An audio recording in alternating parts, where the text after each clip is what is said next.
오늘날 목사님의 말씀을 통해서 우리가 다시 한번 회복되어지고 재도전을 하게 되고 또 세상에 나가 싸워 승리할 수 있는 그런 힘과 또 우리가 그런 마음을 각오로 가지고 올해를 또 시작을 했습니다.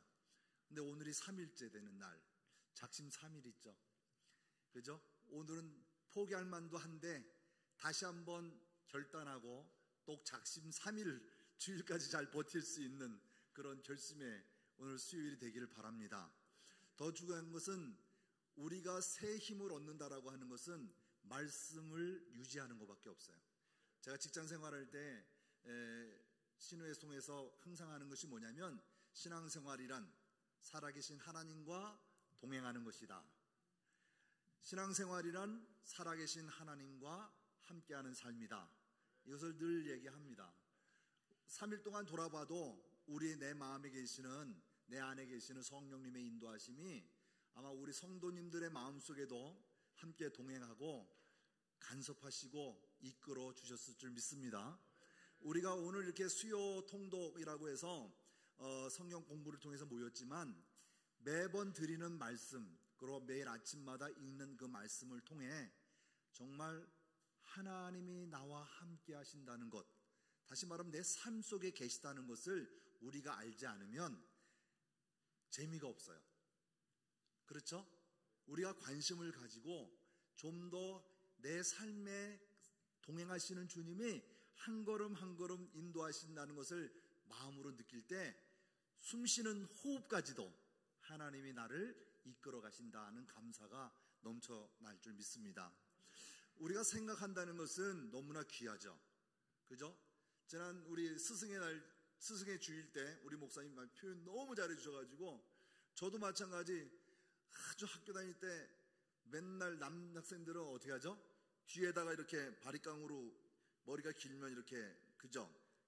도로를 내놓잖아요. 모자를 써도 보이게. 꼭 거기까지만. 그죠? 그런 선생님들이 참 미웠어요. 저는 범생이라 이 호쿠라고 그러죠? 이거 한번 풀어본 적 없고 모자 안 쓴 적 없고 학교 떠나서 그냥 가방에다 넣고 다니는 사람들 많았지만 모자가 각질세라 그냥 딱 쓰고 정문 앞에서 들어오는 사람들 이렇게 보다 보니까 그런 꼴을 못 봤어요. 하지만 학생들이 그러고 올 때는 많은 관용을 했어요. 왜? 우리 반 아이들은 통과. 하지만 다른 반 아이들은 잡고. 어떻게 보면 좀 불공평했는지도 모르지만 그래도 친구들은 나를 안다고 내 앞에 와서는 떳떳하게 그냥 지나가는 그런 모습도 있었습니다. 근데 중요한 건 뭐냐면 내가 살아간다라고 하는 것은 어떤 법에 따라서 지켜 행하는 것도 있지만 그것 또한 사랑의 표현이기도 하다는 것을 느낍니다. 오늘 우리가 레위기 가장 읽고 싶어하고 가장 사랑하는 게 레위기였다면 아마 레위기는 모든 성도님이 다 암송해 쓰실 거예요. 근데 가장 읽기 힘들고 가장 많이 안 읽히고 그리고 레위기만 가면 통과, 패스하는 것이 바로 레위기거든요. 많은 분들이 거의 잘 안 읽고 어렵다고 생각해요. 근데 레위기를 모르면 구약을 자체를 모르는 거예요. 근데 구약을 모르면 신약도 모르는 거예요. 다시 말하면 레위기가 하나님이 우리를 얼마나 사랑하셨는지를 보여주는 말씀이고요. 또 이 말씀을 통해 예수님이 왜 오셨는지, 그리고 예수님이 왜 십자가에 달려 죽으셨는지, 그리고 예수님께서 부활하셔서 우리를 다시 맞이하실 준비를 하고 계시는 것을 레위기를 통해서 우리가 알기를 원합니다. 지난 주간에 우리가 레위기를 했잖아요. 레위기의 전반적인 얘기는 크게 나와서 거룩입니다. 거룩. 그죠? 거룩. 내가 거룩하니 너희도 거룩하라. 하나님이 거룩하니 내가 거룩해야만이 하나님을 만날 수 있는 것이죠. 바로 이것이 거룩입니다. 그래서 하나님께서는 첫 번째 하나님 앞에 나올 수 있는 방법을 가르쳐 주신 게 5가지 제사였어요.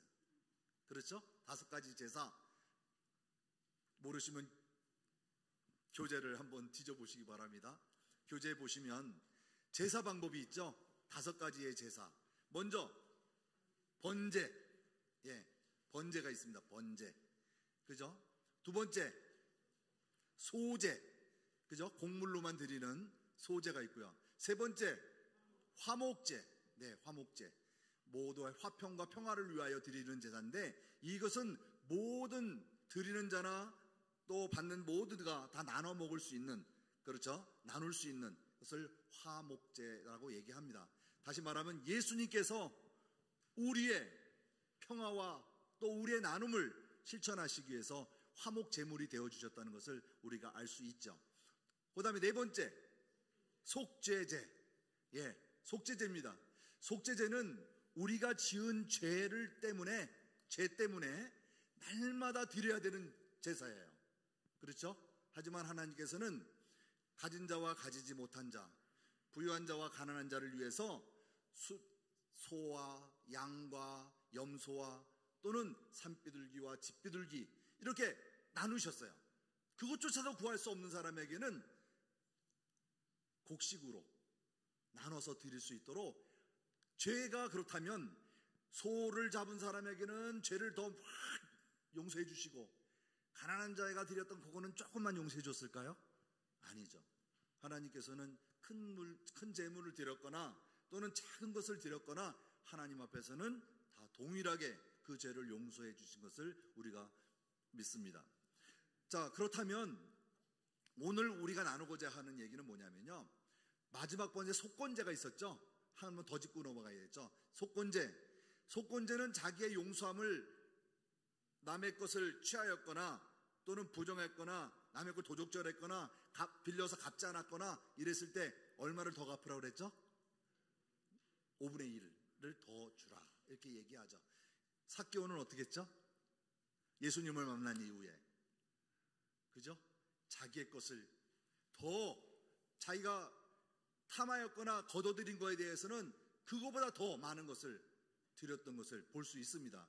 그래서 자기가 떳떳하게 나는 그 속에서의 회복된 자라고 얘기하는 것을 볼 수가 있죠. 그렇습니다. 다시 말하면 예수님을 만나지 않으면 그것도 죄인 줄을 몰라요. 그것을 깨닫지 못하게 하는 것입니다. 바로 예수님을 만났을 때에 이 모든 것이 해결의 열쇠가 된다는 것을 우리가 볼 수가 있죠. 그래서 하나님 앞에 나올 수 있도록, 하나님이 얼마나 우리를 사랑하셨으면 만날 수 있는 방법을 주셨을까? 그게 바로 5가지의 제사입니다. 자, 제사의 방법 중에도 있지만 4가지가 있었죠. 그죠? 제사를 어떻게 드리는 방법? 있었죠. 화제, 불로 드리는 제사가 있었고, 두 번째, 이게 뭐죠? 요제, 드는 거, 거제. 그 다음에 관제이기도 하고 전제라고 얘기도 하죠. 마지막까지 남아있는 잔해물들을 더 태우어서 완전하게 소진시키기 위해서 포도주와 기름을 부어 태우는 이런 전제가 있었던 것을 우리가 볼 수가 있습니다. 그래서 제사법에는 소제와 또는 이 번제를 드릴 때 거제라고 드리기도 하고, 또 제사장이 드릴 때는 거제로 드리라, 이렇게 어떤 방식이나 형식에 따라서 하나님께서 정해 주셨어요. 그래서 그 방식대로 행할 때 그 죄가 용서받기도 하고 그 제사가 받아들여졌다는 것을 우리가 볼 수가 있습니다. 자, 지금까지 제가 넘겨서 PPT 한번 보여주겠습니다. 네, 많은 시간이 지나서, 자, 오늘은 레위기의 두 번째 이야기를 이제 이야기하려고 합니다. 성막을 보여드리고 있는 거고요. 그 다음에 레위기 핵심, 오제사 지금 말씀드렸습니다. 자, 화제, 거제, 요제, 전제, 그림을 통해서 여러분이 이해하시면 좀 더 이해가 쉬울 것 같습니다. 자, 지난주에 마지막 부분에 제사자와 제사장이다 이렇게 했죠. 제사자는 누구죠? 제사자, 저죠. 바로 자기입니다. 본인입니다. 제사자가 준비하는 것은 제물을 준비하고 또 제물에다 안수하게 되고 제물을 도살하고 정리하고 세척하는 것, 이게 바로 내가 해야 할 일이죠. 그 다음에 또 한 가지 뭐냐면 제사장은 제단에서 피를 뿌리고 제단 위에서 제물을 태우는 역할만 감당하는 것이었습니다. 제가 어떤 모임에 가가지고 이야기를 잠깐 했어요. 자, 제사자가 있고 제사장이 있는데 내 죄를 용서받기 위해서는 흠없는 제물을 가져가야 되고 그것을 드렸을 때 소와 양과 염소는 누가 잡냐 했더니 제사장이 잡겠지 뭐. 예, 대부분이 제사장이 잡는다고. 저도 그렇게 알고 있었어요, 예전에도. 자, 중요한 건 뭐냐면 제물을 준비하는 과정 외에 도사라는 걸 다 더하면 지금 전혀 세상과 다른 게 하나도 없죠. 그죠? 한 가지 차이가 있다면 제물에다가 안수하는 것입니다. 그거 하나 외에는 다른 것이 없어요. 제가 직장 생활할 때에 제일농장이라고 음성에 있는 하이포구인가요? 그곳에 한번 업무 때문에 간 적이 있었습니다. 거기는요, 벌써 돼지가 들어올 때 되면 벌써 돼지 소리가 달라요. 이게 도축장이구나 라는 걸 알기 때문에 소리가 달라요. 막 안 들어가려고 바둥바둥거리다가 개츠가구라고 쓱 들어가게 되면요, 조용해집니다. 왜? 샤워를 시키거든요. 스프링클러로 샤워를 시키고 그 다음에 조용한 음악을 틀어주고 한쪽 길로 따라 들어가면 이미 다 해체돼서 나오는 거죠. 이런 삶의, 이런 자체의 이 도살이 현재는 이루어지고 있어요. 그런데 중요한 건 뭐냐면 이러한 것들을 내 죄를 위해서 제물을 준비하고 내가 직접 잡았다는 거예요. 그 당시에는. 아마 오늘날에도 이루어진다 그러면 아마 피비린내가 온 세상을 덮지 않았을까, 이 생각이 들어집니다. 자, 그렇다면 다음 이야기를 넘길게요. 자, 안수하는 겁니다. 자기가 제물을 준비해서 이제 안수하게 되고요. 또 잡게 되죠. 도살하게 되죠. 그 다음에 향해 번제물에 얹어지게 되어집니다. 자, 오늘 이 말씀을 듣는데 가장 중요한 것은 제물의 문제가 있습니다. 제물의 의의가 있습니다. 요약 한번 읽어볼까요? 흠없는 제물. 흠없는 제물입니다. 하나님께서 말씀하실 때 흠없는 제물을 레위기 22장 21절과 22절 말씀에 그대로 말씀하고 있습니다. 한번 읽어볼까요? 잘 안 보이시면 자료를 보시라도 한번 읽어보겠습니다. 시작. 만일 누구든지 소원한 것을 갚으려 하든지 자의로 예물을 드리려 하여 소나 양으로 화목제물을 여호와께 드리는 자는 기쁘게 받으심이 되도록 아무 흠이 없는 온전한 것으로 할지니 너희는 눈먼 것이나 상한 것이나 지체에 배임을 당한 것이나 종기 있는 것이나 습진이 있는 것이나 비루 먹은 것을 여호와께 드리지 말며 이것들을 제단 위에 화제물로 여호와께 드리지 말라. 흠 있는 것은 하나님께서 받지 않으신다. 드리지 말라라고 얘기하는 것이죠. 여기 보면 눈먼 것, 상한 것, 지체에 배임을 당한 것, 종기가 있는 것, 습진이 있는 것, 비루 먹은 것. 비루 먹다는 말은 아시죠? 이 개나 말이나 나귀 같은 데에 이게 헐어가지고 털이 빠지거나 이 병을 옮기는 거, 온몸 퍼져나가는 거, 이걸 비루 먹다라고 얘기를 하는데 이것조차도 하나님께 여호와께 드리지 말라 이겁니다.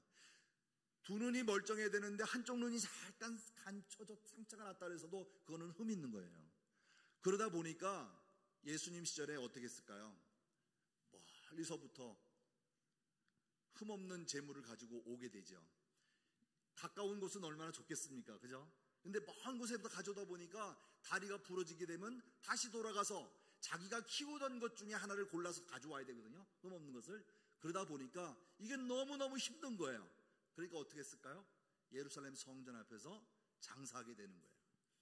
그죠? 재물을 팔게 되는 것이죠. 그것도 싼 가격이 아니라 비싼 가격에 이득을 남겨서 취하게 되는 이런 사건들이 바로 있던 것이었죠. 자, 흠없는 재물을 드린다라고 하는 것, 이것이 왜 중요하냐면은 나중에 결론 부분에서 이야기하겠습니다. 흠없는 것. 우리가 주일날 매주마다 예배에 참여합니다. 그죠? 온전한 주일 성수를 하게 되어집니다.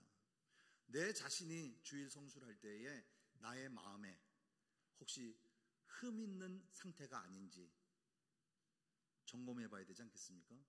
우리 목사님께서 금요일날 우리 금요기도회 때 주일날 예배 담당자들은 나와서 기도해라. 그 하는 이유가 뭘까요? 내 마음을 하나님 앞에 고하고 나를 더 깨끗하게 하고 성도들의 대표성을 가지고 하나님께 올려드리는 그 기도를 담당하더라도 그렇게 하는 거 아니겠습니까? 중요한 것은 내 자신이 구별되고 거룩해져야 되기 때문에 그 예배 또한 중요하다고 말씀하시는 것이죠. 우리가 주일날 예배 참여하는 것이 중요합니다. 요즘은 때가 주 5일 근무해서 토요일하고 주일은 놀러 가도 되는 날로 그렇게 혹시 생각하고 있지는 않은지요. 그것도 좀 어지간해야 되는데 그걸 상습범으로 그냥 그렇게 요즘은 묻어가는 시대가 돼서 중요한 것은요, 예배에 참석을 해야 됩니다. 온전한 예배를 드려야 됩니다. 정한 시, 정한 때에 드려야 되는 이유가 있습니다. 왜? 오늘 말씀 속에 우리가 거하심에 기쁨이 있기 때문에 그것을 안다면 주일날 빠져서는 내 자신이 온전치 못하게 된다는 것을 알 수 있기 때문에 그렇습니다. 그래서 피곤하고 힘들고 어렵다 할지라도 주일날 예배에 참여하시는 것입니다. 예전에 이런 일이 있었습니다. 주일날 예배 때만 되면 졸으세요. 목사님 설교만 시작하면 주무세요. 그것도 조는 것조차 아니고 주무셔요.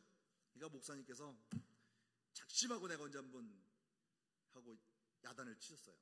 주일날 예배 때 거룩한 예배 졸다고 막 야단 치셨거든요. 근데 그분이 상처를 받았어요. 그러고 나서 목사님이 그 이유를 안 이후에 내가 너무 잘못했다고 미안하다고 공개적으로 얘기하신 적이 있습니다. 그게 뭘까요? 이분은 야간에 일을 하시는 분이에요. 그러니까 아침에 나와서 예배 드린다는 게 너무 힘든 시간이에요.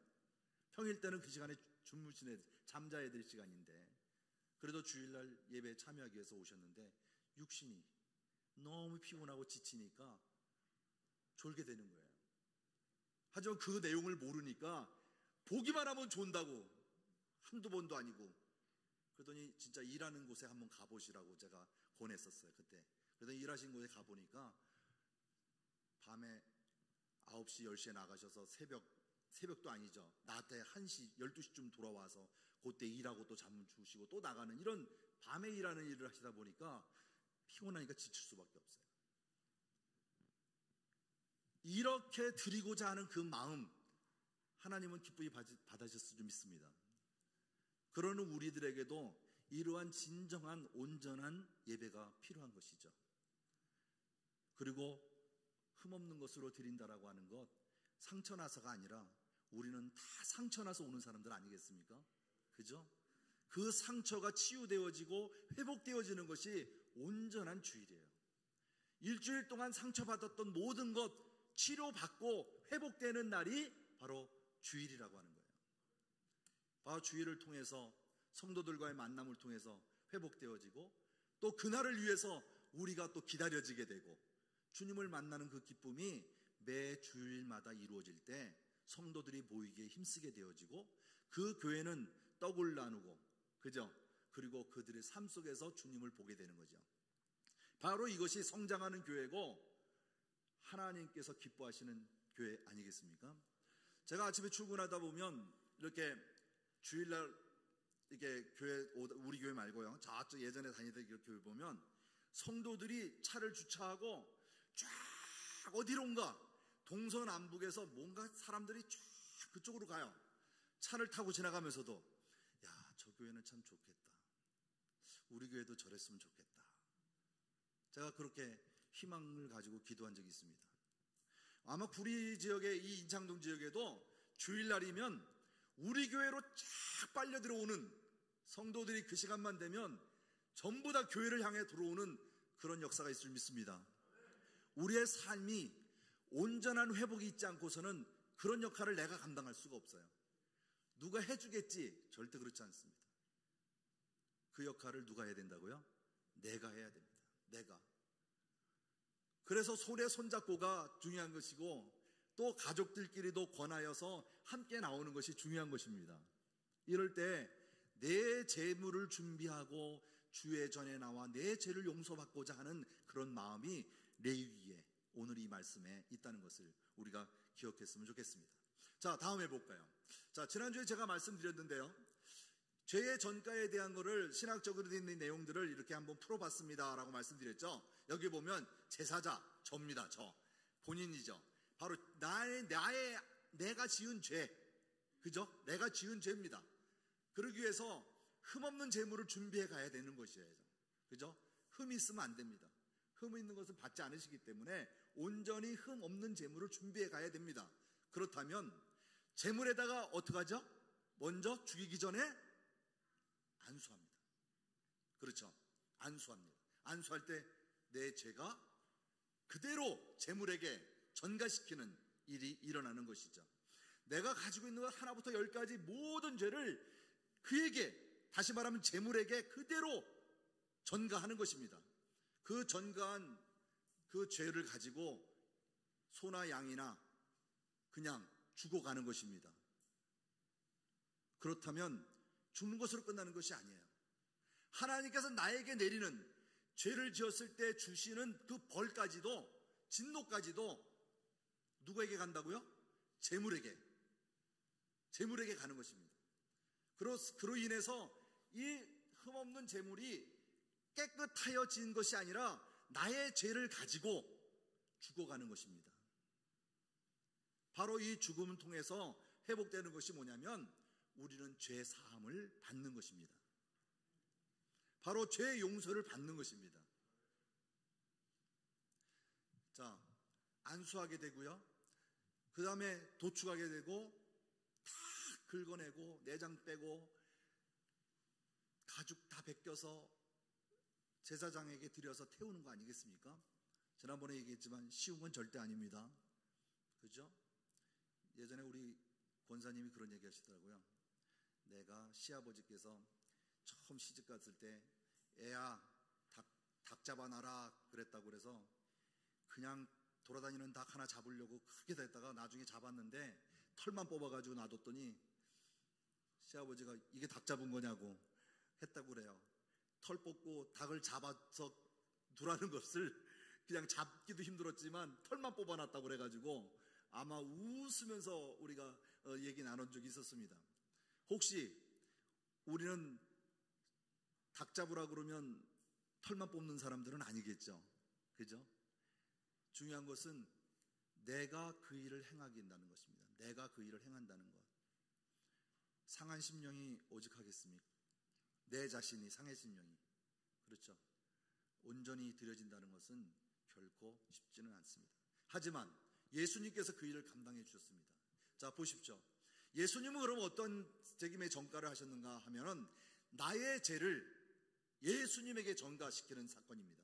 이것은 바로 뭐냐? 우리가 오직 하나, 재물을 준비해서도 아니고 흠없는 것을 준비한 것도 아니고 내가 어떤 것을 준비해서가 아닙니다. 오직 예수님만 믿으면, 오직 예수님만 믿으면 내 죄와 내 하나님의 진노가 다 어디에게로 간다고요? 예수님이 담당하셨다는 것을 우리가 알 수 있는 것입니다. 하나님의 진노까지도 내가 하나님을 모르고 죽으면 그 죄와 그 진벌이 나한테 임하지만 내가 예수님만 믿기만 하면 하나님께서는 그것을 모두 용서해 주시는 것이죠. 왜? 예수님이 그를 담당하셨기 때문에 그렇습니다. 그렇다면 우리는 뭘까요? 이것을 우리는 값없는 것이라고 얘기합니다. 길 가다 주순 값없음이 아니라 돈으로도 취할 수 없는, 그렇죠? 예수 그리스도를 믿음으로 나의 죄가 예수님에게 전가되어지고 예수님께서 그로 인해서 나 같은 죄를 지은 자에게 의롭다 하심을 칭해 주는 것입니다. 그래서 내가 전가했을 때에 흠 있는 것이 같다면 내가 흠 없는 자가 되잖아요. 흠 있는 자가 되잖아요. 그래서 흠 없는 것으로 준비해야만이 내가 흠 없는 의인이 되는 것입니다. 그래서 믿기만 하면 예수님께서 우리에게 의로운 자라고 의인이라고 칭해 주시는 것입니다. 바로 이것이 뭘까요? 믿음입니다. 바로 그 믿음이 예수님의 하나님은 우리는 뭐라고 부르죠? 아버지라고 부르죠. 그죠? 아버지라고 부릅니다. 예수 그리스도를 믿음으로 말미암아 내 신분이 이제는 아버지로 바뀌는 것입니다. 그래서 아버지라고 부르는 거예요. 이로 인해서 우리가 해야 될 역할은 뭘까요? 이것을 기쁜 소식을 전해야 되는 거 아니겠습니까? 이것을 주는 거예요. 그대로 하나님께서 우리에게 전가시키는 것이죠. 무엇으로? 그것을 복음이라고 얘기하는 것입니다. 어느 종교에도 내가 너의 죄를 담당하시고 내가 너를 위해 회복하기 위해서 너에게 주는 그런 사랑이 없어요. 스스로의 회복을 원하지. 하지만 주님께서는 이것을 직접 우리의 죄를 담당하시고 죽으시고 어린 양이 되어주셨어요. 이 일을 감당하신 분이 바로 예수님이신 것입니다. 우리가 그러기에 이 자리에 살아있는 것입니다. 바로 그러기에 우리가 이 시간에 이곳에 있는 것입니다. 이것이 바로 복음입니다. 이 복음을 위해서 우리가 나서야 되는 것이기 때문에 그렇습니다.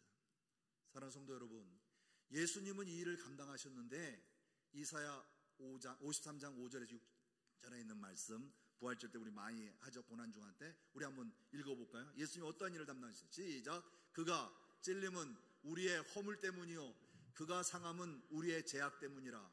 그가 징계를 받음으로 우리는 평화를 누리고 그가 채찍을 맞음으로 우리는 나음을 받았도다. 우리는 다 양 같아서 그릇 행하여 각기 제 길로 갔거늘 여호와께서는 우리 모두의 죄악을 그에게 담당시키셨도다. 아멘.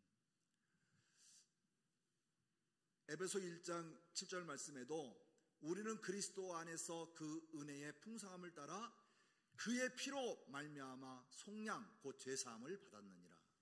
예수님의 피로 말미암아 속량 죄사함을 받았다 말씀하시고 있습니다. 히브리서 9장 12절 말씀에 봐도 염소, 송아지의 피로 하지 아니하고 오직 자기의 피, 누구의 피라고요? 예수님의 피로 영원한 속죄를 이루사 단번에 성소에 들어가셨느니라 말씀하셨습니다. 다시 말하면 희생제단에 올려지는 그 희생제물이 누가 되어주셨다고요? 예수님이 희생제물이 되어주셨다. 소나 영소로 대신하지 아니하고 스스로 담당하셔서 단번에 성소에 들어가셨다라고 말하고 있습니다. 또 10장 17절 말씀을 봐도 또 그들의 죄와 그들의 불법을 내가 다시는 기억하지 아니하시리라. 완전한 속죄를 말씀하시고 있음을 볼 수 있습니다. 자, 그렇다면 이제 대속죄일에 대해서 얘기를 하고 넘어가려고 합니다. 레위기형, 다시 말하면 모세 오경을 중간에 보면 창세기, 출애굽기, 레위기, 민수기, 신명기 가운데가 뭐죠? 레위기죠. 레위기의 27장까지 있는 레위기의 중간 부분을 딱 펼치면 대속죄일입니다. 대립이 돼 있죠. 그죠? 왜 대속죄일이 중요한가 보겠습니다. 매 종교력으로 따지면 음력으로 이스라엘 유대력으로 보면 7월 10일 며칠이라고요? 7월 10일 이것은 하나님의 절기, 다시 말하면 우리나라로는 9월에서 10월경에 있는데 히브리어로 욤키푸르라고 합니다. 그래서 속죄의 날 이렇게 뜻을 갖고 있는데요. 대제사장이 지금까지 드렸던 제사를 드렸을 거 아니에요. 매번. 그죠? 혹시라도 빠진 죄가 있을까? 백성들의 잘못한 죄가 있지 않을까? 그리고 대제사장의 죄를 위해서 1년에 단 한 번 들어가는 것입니다. 어디에? 지성소에. 지성소를 매번 들어가는 것이 아니라 1년에 단 한 번 제사장과 그리고 백성들의 죄를 위하여 그 죄를 하나님께 고하기 위해서 들어가는 것입니다. 자, 그래서 여기 보면 대제사장은 자신과 권속을 위한 속죄제, 백성을 위한 속죄제, 자기의 번제와 백성의 번제를 드려 속죄하였다. 지성소에 들어가는 대제사장은 했는데요. 대제사장은 예복이 있어요. 그죠? 제사장 의복이 있죠. 지성소에 들어갈 때에는 그 옷을 벗어놓고 오직 성결을 상징하는 세마포 옷을 입었다라고 되어 있습니다. 대제사장은 하나님 앞에 들어갈 때에는 우리 말하면 평신도 같이 성도와 같이 똑같은 신분으로 제사장의 복을 벗어버리고 세마포 옷을 입고 하나님 앞에 들어갔다는 것을 볼 수가 있습니다. 자, 그렇다면 지성소에 한 번 들어갔다고 그랬죠? 하루 한 번.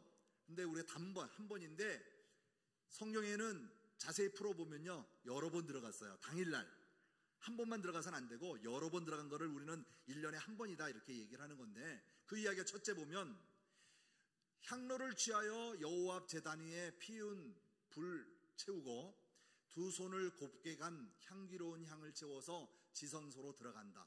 먼저입니다. 먼저 들어가는 것인데, 이건 왜 그러냐면 여호와 앞에서 분향하여 향연으로 증거궤 위에 속죄소를 가리움으로 대제사장 자신이 죽음을 면할 수 있었다 이 말이죠. 하나님을 보면 죽죠. 바로 죽음을 면하기 위해서 향을 먼저 피워서 그 속죄소를 가리우는 거예요. 이해되시죠? 그래서 레위기 16장 13절에 보면 여호와 앞에서 분향하여 향연으로 증거궤 위 속죄소를 가리게 할지니 그리하면 그가 죽지 아니할 것이며, 그렇기 때문에 먼저 들어갈 때 딱 들어가면 눈에 보이겠죠. 그렇기 때문에 뒤로 들어가서 향연을 피워서 속죄소를 가리우고 그런 다음에 다시 나오는 것이죠. 그죠? 자, 두 번째, 분향을 하고 나서 지성소에 나온 대제사장이 이제 숫송아지의 피를 가지고 들어가게 됩니다. 들어가서 속죄소의 동편에 뿌리고 손가락을 다시 7번 이렇게 뿌렸다라고 말씀하고 있습니다. 이거는 뭐냐면 자기의 죄와 자기의 죄 그리고 백성들의 죄까지 함께 죄의 용서함을 받기 위해서 속죄소에 피를 뿌린 것을 볼 수 있습니다. 그래서 여기 보면 7번 피를 뿌린 것은 예수 그리스도의 완전한 속죄를 예표하는 것이다. 그래서 참고 구절이 있는데 여러분 같이도 본 적이 있고요. 한번 더 보시기 바랍니다. 자, 7장 27절 말씀. 그는 저 대제사장들이 먼저 자기 죄를 위하고 다음에 백성들을 위하여 날마다 제사 드리는 것과 같이 할 필요가 없으니 이는 그가 단번에 자기를 드려 이루셨음이니라. 누굴 얘기하는 거죠? 예수님을 얘기하십니다. 자, 예수님은요 희생제물이시고 왕으로서 제사장으로서 그죠? 그 역할을 감당하셨는데 제사장으로서 지성소에 들어가는 일을 없애셨어요. 그죠? 그 다음에 제물로 온전히 피로 드려지는 것을 스스로 감당하셨기 때문에 그것 또한 없으셨어요. 이해되시죠? 네. 그 다음에 나오는 말씀 볼게요. 염소와 송아지의 피로 하지 아니하고 자기 피로 영원한 속죄를 이루사 단번에 장소에 성소에 들어갔다 이렇게 얘기했죠. 자, 마지막에 보면 이 뜻을 따라 예수 그리스도의 몸을 단번에 드림으로, 단번이라는 말 많이 나오죠. 단번에 드림으로 우리가 거룩함을 얻었노라. 단번이라는 표현이 굉장히 중요합니다. 왜? 3번이 아니고 단번에. 왜? 예수님 자신이 왕이요 제사장이요 그 다음에 뭐죠? 그리스도이기 때문에 그 힘을 다 이루셨기 때문에 그리스도의 역할을 감당하셨기 때문에 제사장의 역할을 감당하셨다 이렇게 말씀하시고 있는 것입니다. 자, 세 번째 보면 속죄제 염소를 잡아 그 피를 가지고 지성소에 들어가 두 번째 행한 것과 같은 방식으로 속죄소 위에 속죄소의 앞에 피를 뿌렸다 이렇게 얘기되어 있죠. 자, 여기에 보면 아세셀이라는 게 나옵니다. 그렇죠? 제비를 뽑아가지고 2마리를 가져갔는데 하나는 제물로 드려지고 하나는 안수하여 광야로 내보내는 사건이죠. 그래서 하나는 광야에서 죽게 되어지고 하나는 완전히 하나님 앞에 드려지는 제물로 쓰여지는 것을 볼 수가 있습니다. 그래서 이거는 우리가 아사셀의 염소다 이렇게 얘기합니다. 참조하시면 좋을 것 같고요. 자, 그 다음에 볼게요. 이렇게 안수합니다. 자기가 죄에 대해서 안수하는데 지성소에서 이루어지는 속죄는 죄인된 인간의 근본적인 죄를 속하는 것과 번제의 속죄는 근본적인 죄를 속한 후에 생기는 더러움을 씻어주는 속죄다 이렇게 얘기죠. 구분이 되는 것이죠. 다시 말하면 대제사장에 드려지는 지성소는 인간의 죄악, 근본적인 죄를 용서해 주시기 위해서 들어가는 것이다. 드려지는 것이 바로 지성소에 드려지는 속죄인 것을 볼 수가 있습니다. 자, 마지막으로는 어떻게 할까요? 이제 모든 게 다 끝났습니다. 그래서 향로와 불을 제거하고 나오는 과정이 마지막까지 이루어지는 것을 볼 수가 있습니다. 그래서 향을 드려지고 빼고 다시 넣고 마무리까지 하는 것을 해서 하루에 여러 번 들어가지만 우리는 1년에 단 하루 들어간다, 단번에 들어간다, 들어가는 날을 정했다 이렇게 보시면 되겠습니다. 자, 이제는 이렇게 복잡하고 까다로운 대속죄일 제사를 드릴 필요가 있다 없다? 없습니다. 아까도 말씀드렸지만 이 일을 누가 감당해 주셨다고요? 예수님께서 감당해 주셨다는 것이죠. 자, 위에 한번 읽어볼까요? 예수님께서는 시작.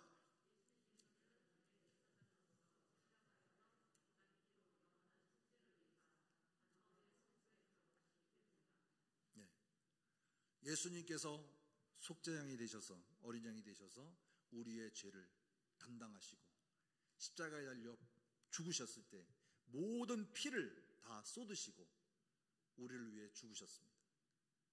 바로 죽고 그 부활한 그 날, 그게 바로 오늘날 우리의 주일입니다. 주일. 이거보다 더 기쁜 날이 어디 있겠어요? 그죠? 원래 구약시대 안식일은 토요일이죠. 하지만 바로 우리의 죄를 감당하시고 다시 부활하신 날이 주일입니다. 바로 이 주일을 통해서 우리는 날마다 주일이 되어야 하는 것입니다. 날마다 주의 날이 되어야 되는 것입니다. 바로 이것이 내가 하나님 앞에 거룩하게 살아가는, 구별된 삶을 살아가는 백성의 삶이고 하나님의 자녀의 삶인 것입니다. 사랑하는 성도 여러분, 여러 가지 말씀이 있습니다. 그 중에 한 가지만 볼게요. 12절 말씀에 보면 오직 그리스도는 죄를 위하여 한 영원한 제사를 드리고 하나님 우편에 앉으사 그 후에 자기 원수들이 자기 발등상이 되게 하실 때까지 기다리시나니 그가 거룩하게 된 자들을 한 번의 제사로 영원히 온전하게 하셨느니라. 하나님의 말씀 속에 레위기를 풀어나가는 것은 히브리서입니다. 그렇기 때문에 히브리서는 아는데 레위기를 모르는 것은 앞뒤가 안 맞는 것이죠. 레위기를 읽고 히브리서를 읽으면서 그것을 대조해 가면 그 열쇠를 찾을 수가 있고 답을 얻을 수가 있습니다. 다시 말하면 단번에 우리의 죄를 감당하신 주님, 주님께서 피 흘려 죽으심으로 우리를 용서하시고 우리를 하나님의 자녀로 삼아주신 것, 이거보다 더 큰 은혜가 어디 있겠습니까? 사랑하는 성도 여러분, 우리가 완전히 용서함을 받았다라고 하는 것은 예수님께서 십자가에 달려 죽으셨을 때 휘장이 위에서 아래로 찢어진 사건입니다. 그래서 이것은 다시 보면 새로운 살길이요 휘장은 그의 육체라 이렇게 표현했듯이 바로 가운데 있는 휘장이 있죠. 성소와 지성소를 가누는 휘장, 그죠? 이 휘장이 끊어졌다, 위에서 아래로 찢어졌다 하는 것이죠. 그래서 이제는 휘장 자체가 없기에 단번에 누구라도 우리 만일 제사장 우리들은 하나님과 직통으로 기도할 수 있는 것입니다. 성령님의 인도하심에 따라 의지하면서 살 수 있는 것이죠. 예전 같았으면 지금도 양을 잡고 염소를 잡아서 내 죄를 용서를 구해야 됐지만 그 일을 누가 해주셨다고요? 예수님이 담당해 주셨음을 우리가 믿음으로 말미암아 우리가 의롭다 하는 칭의를 받은 것이다, 이렇게 보시면 되겠습니다. 자, 시간은 다 됐는데 끝내야 되긴 하긴데 이게 절기가 나왔네요. 그죠? 지금까지 오제사에 대한 얘기를 드렸고 그 다음에 희생양에 대해 들었습니다.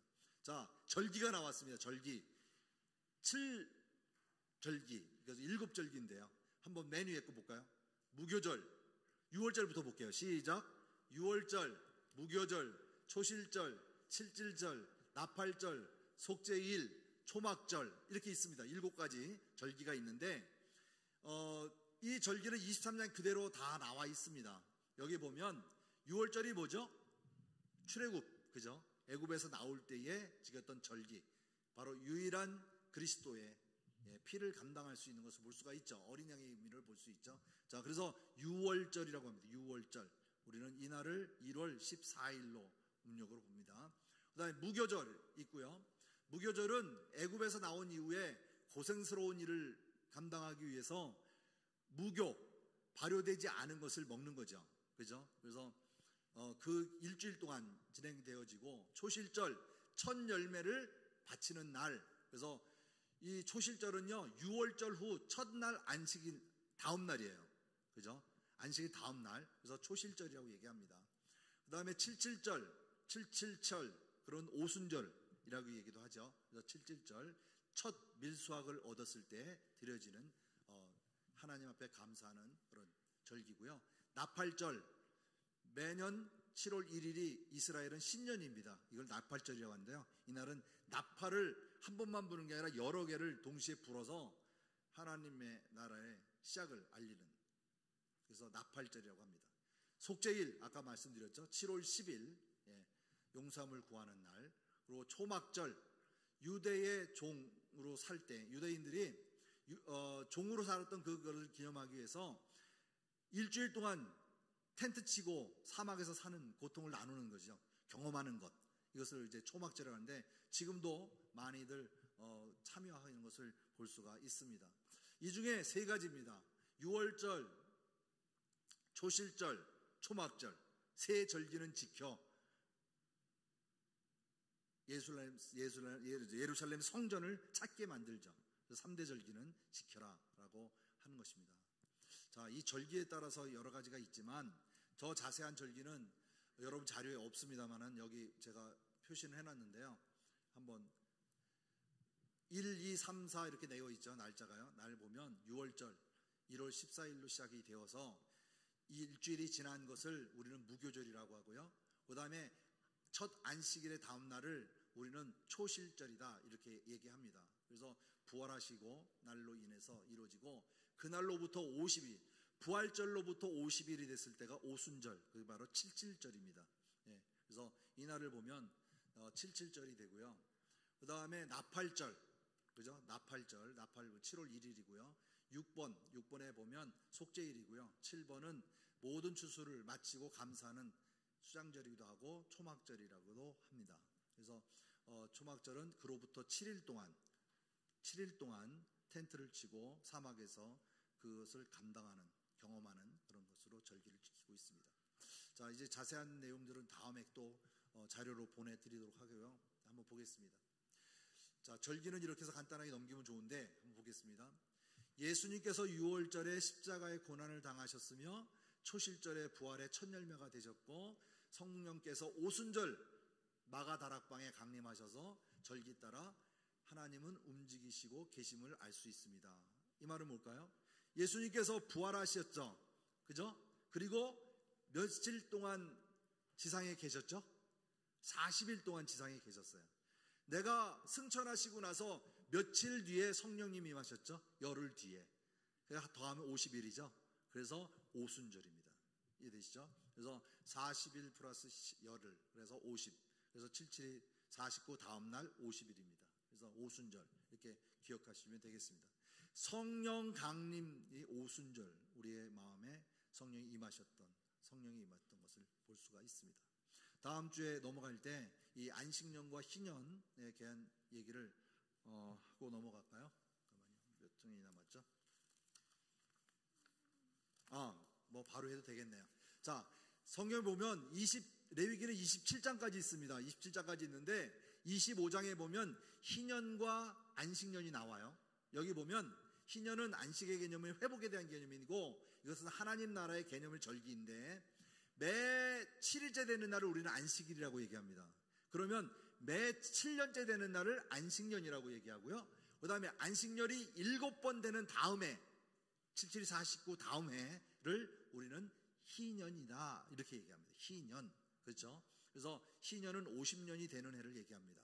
그래서 희년은 히브리어 말로 요벨이라고 얘기하는데 양각 나팔이라는 뜻을 합니다. 그래서 새롭게 시작한다는 것을 말하기 위해서 선포하는 날이죠. 그래서 이 날은요 어떤 일이 이루어지냐면 모든 것을 원래 상태로 돌려주는 것, 희년에는. 그리고 토지를 본 주인들에게 돌려주는 거예요. 빈부의 격차도 막아버리고 다시 다 회복시키는 사건입니다. 또 한 가지 뭐냐면 종들에게도 토지와 가족과 자유를 돌려주는 것. 이게 바로 노예제도를 방지하기 위한, 세습적인 노예제도를 방지하기 위한 것이 바로 희년입니다. 땅도 과실을 많이 하다 보면 목사님 거르는 날도 있죠. 거르는 해가 있어야 되죠. 과실이 뭐 매번 다 잘 되는 건 아닌 것 같더라고요. 어떤 날은 거르고 잘 안 됐다가 그 다음에 잘 되고, 그래서 잠시 휴식을 하는 땅도 있더라고요. 하나님께서는 우리 인생에게도 쉼을 주셔요. 이런 말 드리면 우리 목사님이 저를 야단칠지도 모르겠는데 저는 일주일 매일 교회 나와서 사는 사람 좋아하지 않습니다. 평일은 자기 본연의 사명을 감당해야 되죠. 그죠? 자녀를 가리키든, 가정의 주부로서 일을 감당하든, 사회 일원으로 일을 하든, 주의 일에는 분명히 구분되어 있어야 합니다. 그걸 우리는 사명이라고 얘기하는데, 성직자라면, 다시 말하면 교육자라면, 목회자라면 교회에 있는 게 맞죠. 하지만 성도가 자기의 일을 놔두고 교회 와서 아침부터 저녁까지 일주일 내에 있다면 좋겠습니까? 가정 불화의 원인도 되기도 하고 또 좋지 않은 방향도 나오기도 합니다. 그래서 저는 일할 때도 그렇게 얘기하지 않습니다. 예배의 참석을 중시하라. 사람이 해야 할 일과 또 교회 와서 내가 섬기면서 나눌 이야기를 분명히 구분해서 생각해야 한다라는 걸 얘기합니다. 사랑하는 성도 여러분, 내가 어느 곳에 있든지 다 주의 일을 하는 것입니다. 내가 어느 곳에 있든지. 하지만 내가 어느 곳에 매든지 균형 감각이 있어야 한다. 항상 주의 일과 또 내가 하는 사역에도 균형적인 감각이 있어야 한다. 교회 일을 등한시하라는 얘기가 아니고 그것을 나에게 준 사명이라면 그를 감당해야 하겠지만, 그렇지 않은 상태에서 너무 그 일을 감당한다면, 어떤 분이 그런 얘기 하더라고요. 자기가 일을 많이 하다 보니까 성도님께서 아유, 내가 교육자지, 내가 교육자야. 그런 말 듣기 원치 않죠. 그렇죠? 그렇게 하라고 하는 거 아닙니다. 여러분은, 성도는 성도의 역할을 감당하면 되고 목회자는 목회자의 역할을 감당하면 됩니다. 하지만 주어진 일에 대해서 하나님 앞에 기도하고 감사하고 그 일을 감당할 수 있는 힘을 달라고 우리가 구하는 것이죠. 사랑하는 성도 여러분, 우리가 안식년을 지킨다고 성도들이 안식년 가시는 분도 있더라고요. 그래 되겠습니까? 쉬셔야죠. 하지만 그 신앙은 쉬는 것이 아닙니다. 절대 쉬어서는 안 됩니다. 왜냐하면 성도는 하나님과의 관계는 어제의 일이 아니라 바로 오늘이기 때문에 그렇습니다. 옛날에 말이야 내가 예수를 얼마나 잘 믿은 줄 알아? 왕년에 말이야 이런 사람들은 지금 다 어디 있습니까? 오늘 이 시간입니다. 내가 이 시간에 하나님을 알고 있고 동행하는 삶을 살 때에 복된 것입니다. 바로 오늘입니다. 바로 이 순간 이 시간입니다. 이것이 중요한 것입니다. 우리가 말씀대로 산다는 것 얼마나 중요한지 한번 볼까요? 여기 보면 하나님의 말씀을 지켜 행하면, 하나님의 말씀을 지켜 행하면 하나님께서 복을 주십니다. 26장에 나와 있는 상급에 대한 얘기인데요, 여기 보면 말이죠, 26장 1절과 2절 말씀에 보아도 너희는 자기를 위하여 우상을 만들지 말지니 조각한 것이나 주상을 세우지 말며 너의 땅에 조각한 석상을 세우고 그에게 경배하지 말라. 나는 너의 하나님 여호와임이니라 얘기하시죠. 이러한 성소에 대한 얘기를 나누지만 복은 어떤 복을 주시느냐? 철따라 비를 주시고 내가 그 땅에 평화를 주시고 내가 너희를 돌보아주고 내가 너희와 함께 내 언약을 이행할 때 너의 하나님이 되고 너희는 내 백성이 될 것이다 라고 하는 약속을 주시는 것이죠. 근데 만약에 이걸 지키지 않았을 때에 어떤 일이 일어나는가? 내가 너희에게 놀라운 재앙을 내릴 것이고 내가 너희를 치리니 너희가 너희의 대적에게 패할 것이고 너희의 수고도 헛될 것이고 너희가 나를 거스려 내가 청종하지 아니할진대 내가 너희의 제대로 너희에게 7배나 더 재앙을 내릴 것이다. 그리고 내가 너희의 여러 민족 중에 흩을 것이고 너희 땅을 황무하게 만들고 너희의 성읍을 황폐하게 하시겠다라고 하는 것이 지켜 행하지 않았을 때에, 불순종했을 때 주시는 하나님의 법입니다. 사랑하는 성도 여러분, 우리가 하나님 앞에 드려지는 것이 얼마나 중요하다는 것을 오늘 얘기 나누었습니다. 많은 걸 뺐습니다. 먹을 것, 입을 것, 어떨 때는 어떻게 하고 상처 났을 때는 어떻게 하고 해야 될 것과 긍정과 부정, 그죠? 정결함과 부정에 대한 얘기들은 다 뺐습니다. 왜? 지금 우리하고 때도 맞지 않는 것도 있고 그 말씀을 이루신 것이 있기 때문에 여러분이 한번 성경에 찾아서 한번 읽어보시면 좋을 것 같아서 뺐습니다. 하지만 중요한 것은 성경책 한번 보실까요? 마지막 장, 레위기 27장 한번 보시기 바랍니다. 레위기 27장 한번 찾아보시기 바랍니다. 여기 하면 왜 레위기의 마지막 부분을 하나님께서 모세를 통하여 이 말씀을 하셨을까? 서원 예물의 값이라고 해서 모세에게 말하는 걸 드립니다. 2절 말씀에 보면 이스라엘 자손에게 말하여 이르라. 만일 어떤 사람이 사람의 값을 여호와께 드리기로 분명히 서원하였으면 너는 그 값을 정할지니 하면서 모든 정한 값에 대해서 얘기합니다. 이렇게 지켜 행할 것을 얘기합니다. 사람에게 서원하는 것, 9절 말씀 보겠습니다. 사람이 서원하는 예물로 여호와께 드릴 것이 가축이면 여호와께 드릴 때는 다 거룩한다. 하나님께 드리는 것들은 다 거룩하다라고 얘기하는 것이죠.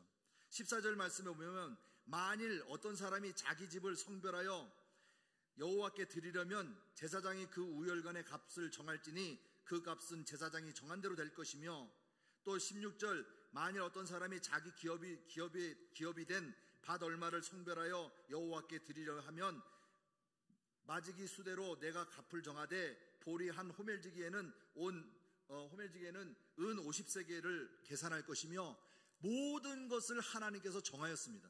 자, 그렇다면 맨 마지막에 볼게요. 26절 보면 28절 한번 읽어보겠습니다. 시작.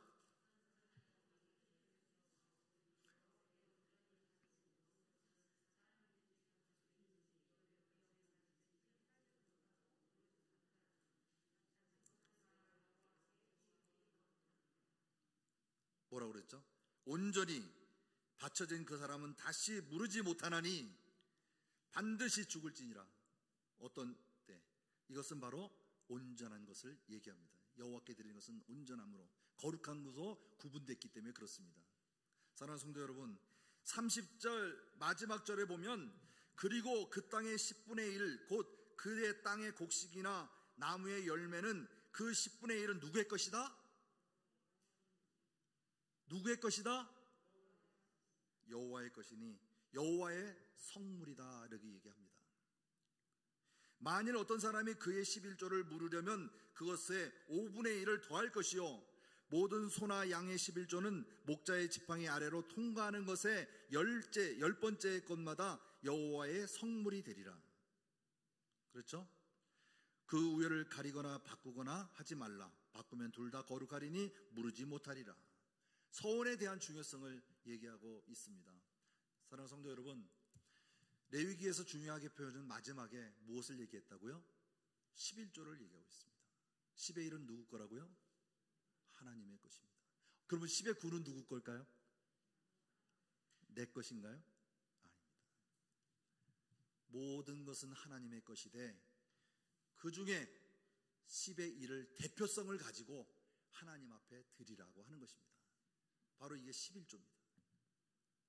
모든 것은 하나님의 것이되 그 중에 10분의 1을 여호와의 것으로 정하여 드리라고 하는 것이죠.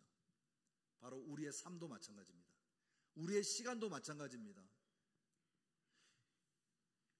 한 달의 시작 매월 1일 여러분이 마음 작정하셔서 새벽 기도를 10의 1을 한번 해보세요.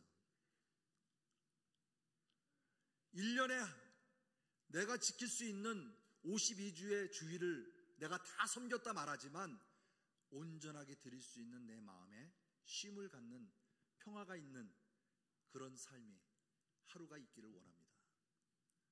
진정한 하나님의 사랑은 레위기를 통해서 주시고자 하는 것은 내가 거룩하니 너희도 거룩하랍니다. 내가 거룩하지 않고서는, 내가 구별된 삶을 살지 않고서는 주일날 10의 1조 하나님 앞에 온전히 드리지 못하는 삶이라면 구별돼서 살 수가 없습니다.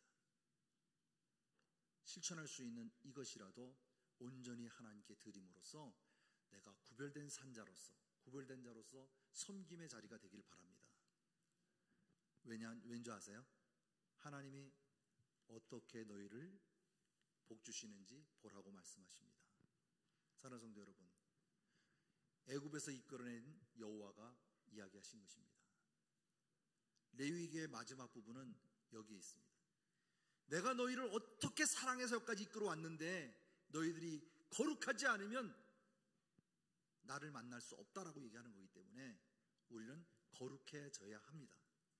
바로 레위기가 말하고자 하는 것은 이것입니다. 모든 것은 다 통틀어서 얘기하면 하나님의 것을 구분하라고 하는 것입니다. 그게 마지막에 10의 1조, 이것을 구분하라고 얘기하는 것입니다. 이게 11조입니다. 사랑하는 성도 여러분, 이제 우리가 다음 주에 민수기 시작할 텐데요, 민수기는 이제 출발하는 단계입니다. 시내산에서 1년 동안 머물렀다가 자, 이제 가나안 땅으로 갑시다, 젖과 꿀이 흐르는 땅으로 갑시다 라고 출발하는 거예요. 민수기는 다음 주에 한번 얼마 젖과 꿀이 흐르는 땅을 가고 있는지 한번 재점검하는 그런 성경 공부가 되었으면 좋겠습니다. 기도하겠습니다.